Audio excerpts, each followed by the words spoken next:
How are you doing? We're bringing on, we were running out of stuff to talk about. Yeah, who would have thought 10 minutes talking about? Yeah. We have a wonderful guest, Russel Harrison. He is the managing director of Spartans Boxing, currently out of Singapore, but taking on the world.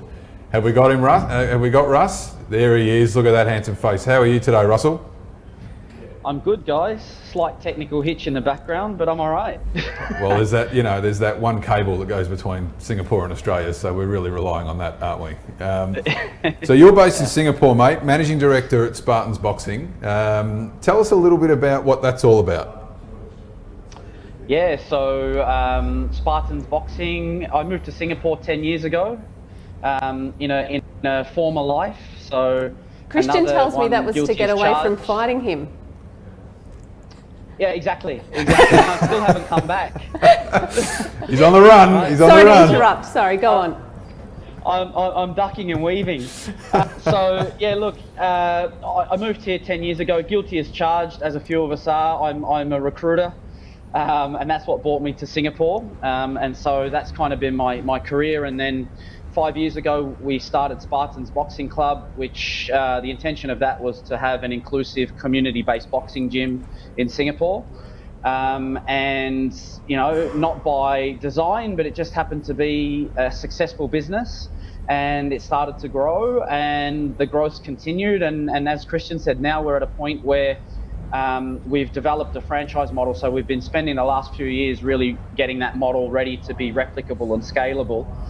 So late last year, I threw it in as a full-time recruiter and stepped over to be a managing director of boxing gyms, which is for me a dream come true. I've been involved in boxing and martial arts pretty much all my life. So to make that jump is I'm one of the lucky ones at the moment, that's for sure. Well, Russ, we're seeing some graphics. I don't know if you can see them. We're seeing a little bit about the Spartans Boxing Gym.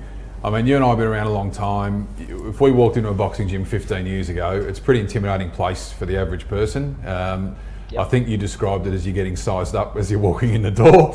The thing that excites us the most about this, and I'm sure it would be for anybody else, is that you're talking about community-based. That's a very nice thing to say, but you're talking about actually having kids involved and running classes and training so that it's nothing like a boxing gym of 15 years ago.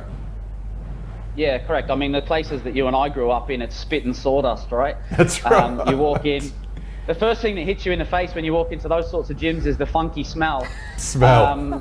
Yeah, right. So look, right from the outset, we had designed gyms to be inclusive environments.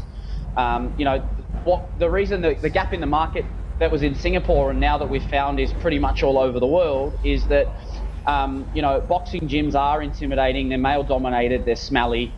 Although boxing as a sport and a martial art, it's great for everybody.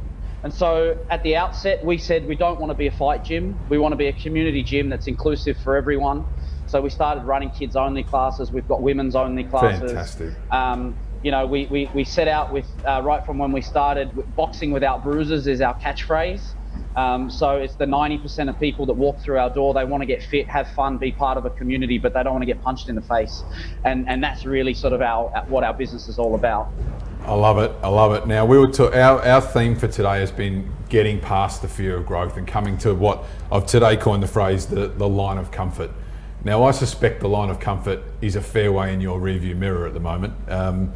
But tell me a little bit about, so you say it wasn't by design, you wanted to start a good gym that was inclusive. That's great. All of a sudden now you can tell us, I know you can tell us what countries you're in and what you're aiming to do in the Asia Pac region. But tell us a little bit about partnerships, taking on staff, specialist staff, because I know how many gaps you've got, mate, it's plenty. And how you're plugging those gaps, because what you do well, you do extremely well. How are you plugging behind what you do well? Yeah, really good question. So, I mean, first of all, in line with the theme of fear for the show, I was fortunate in that I got involved in the boxing club 5 years ago, and it was kind of my side hustle, if you like. And my business partner, he's a serial entrepreneur. He's based in Dubai now. I was fortunate to, I guess, work with him and kind of be mentored with him, and he always gave me enough rope but he was always there for me to fall back on. So I was fortunate in that sense. So I kind of got eased into this full-blown entrepreneurial world. Yes. When it was time to pull the trigger, when we sat there and said, okay, this opportunity now is significant and it really deserves, our full attention, the fear was very real. I'm talking about you jump into something and the things that resonated with you guys were, debt and what debt means and all of that sort of stuff. So all of these things were happening at once. I mean, anxiety in the middle of the night is a real thing. 100%. That's how real the fear is. But then leads on to the next thing that you're talking about. Everybody's got gaps. We know that, some of us more than others. So it's about putting the people around you that are going to fill those gaps. And it sounds so cliche, right? Great people make it.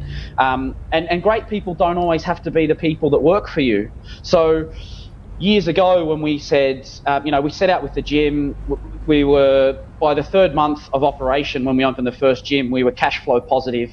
So it was washing its own face. The end of the first year, it was profitable and we were in double-digit profit figures in terms of percentages. So we knew that it was a good business, but we weren't very sure how to expand. And so the options that were put before us were, do we own all of our gyms and that's how we expand, or do we build a model that is replicable and scalable and then franchise? And so what happened was we brought in some consultants who were experts in franchising. And they had helped us put together the model, and we've been working with them for the last years. And then we've tried to build a team around it who have got the expertise that we don't necessarily have. So it's really just about getting good people around you, I think. We should listen to this guy. He's all right. Do you still wake up in the middle of the night, Russ? If I'm honest, I do. For different things, for different things. It never goes away, but does it? But, you just find the new way of getting over that next hump. Yeah, correct. And I mean, I think the point that you made, Laura, about, you brought the conversation around debt into it, right? So, and, I'm similar to Christian. The way I was educated back in the good old Melbourne public school system was, debt is scary, don't do it. So all of a sudden you're making decisions about getting into debt and what is that debt going to do for you, etc. It is quite scary, but at the same time, if you educate yourself, and I think I'm a huge advocate for making sure that you constantly educate yourself, and it doesn't have to be formal education. I'm just talking about whether it's the mean old streets of northern suburbs in Melbourne or however, you've got to constantly be educating yourself. So when you're talking about debt and money and how that debt can work for you and how that can grow your business, I think that's a really, really important path to walk down. No, good on you, mate. I respect that. So now this is interesting to both of us. Why the franchise model? I'm sure you had the option to fund it yourself and to do it a bit slower, but to go and do it and just go, lily pad along. What's in it? What's in it for you? What's in it for a franchisee? Yeah, good question. So there's a few things. For us, when we decided to expand, the first piece of, research that was presented to us was, here's franchising and where you can go, and here is doing it yourself. And so doing it yourself, we probably, by this stage, we could have had probably about half a dozen gyms, significant capital investment, a significant number of people to be having to look after. On the other hand, franchising, it's so much hard work to build the model so that you can scale it and it's replicable. But once you've done that, once you can start scaling, so our plan by the end of 2022 is to have about 65 gyms across the region. We've got 4 in Singapore at the moment, hopefully with another 2 sold shortly. We've done a deal with the master franchise for Melbourne. So that will kick off once all of this COVID stuff is hopefully a little bit behind us. So, the plans are significant. What's in it for us is we can be bigger, faster, we can continue to scale. And fitness franchising, when we started doing it back then, we didn't know as much about it as what we do now. But, if you look at the massive fitness brands that are franchising globally, these are significant businesses. And that's where we want to be. We don't want to be some mum and pop shop with a few gyms around Singapore. We want to be a significant fitness brand across the region and the globe. So that's in it for us. What's in it for the franchisees? There are relatively low barriers to entry to open a boxing gym. You know, just hang up some bags, get some trainers, and start punching stuff. But that's pretty easy. You know, it's easy, simple. But look, the model that we've built is it really takes all of our business acumen, and anybody who's worked in the industries, you know, Christian, we know that recruitment, love it or hate it, it definitely teaches you all of the vital ingredients that you need to be running businesses. So, you know, we've taken all of my expertise that I've built up over 15 years in the recruitment game. I've got all of Naz's expertise that he's done through multiple startups and exits. You know, we've brought in all of the digital marketing expertise that we can. We've brought in the franchise help to, you know, build the SOPs and the training and all of that stuff. So essentially for franchisees, what we do, number one, is we de-risk their investment, right? You know, for a little bit more to buy the franchise model, it de-risks the investment so much. And if someone knocked on our door 5 years ago and said, hey guys, for a little bit of extra cash, look at all the risk that we remove, we would have bit their hand off for it. Bad. Yeah, it's true. Yeah. No, I agree with that, and I think that, I mean, I can picture it, I can see it. If you look, there's been just being in Australia for argument's sake, there's been a lot of growth in the franchising model within fitness and sport. Some of them have different hooks. I mean, you look at recently, F45 has had a very good result. Now, they've captured probably 2 or 3 different types of markets. What I love about this, Russ, is again, because, you know, we're boxing tragics, you've actually stepped in the ring, you lunatic, but this has got everyone involved. This has got the kids involved. We could take the kids along, and that's just exciting. Oh, hello, we've got some pictures of Russ in the ring. How do you sneak them in? You can send these over yourself, mate.